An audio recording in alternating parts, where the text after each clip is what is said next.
बॉलिवूडचा भाईजान सलमान खानला पुन्हा एकदा जीवे मारण्याची धमकी देण्यात आली आहे। त्याची कार बॉम्बने उडवून आणि त्याला घरात घुसून मारण्याची धमकी देण्यात आली आहे। त्यामुळे मुंबई पोलीस पुन्हा एकदा अलर्ट मोडवरती पाहायला मिळते।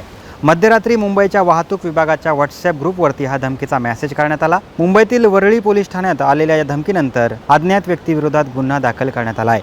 या धमकीनंतर आता मुंबई पोलीस अलर्ट मोडवरती आले आहे। त्यांनी घटनेचा पुढील तपास सुरू केला आहे आणि धमकी पाठवणाऱ्याचा पोलीस सध्या शोध घेत आहे। गेल्या वर्षी 14 एप्रिल 2024 रोजी सलमान खानच्या घरावरती गोळीबार करण्यात आला होता।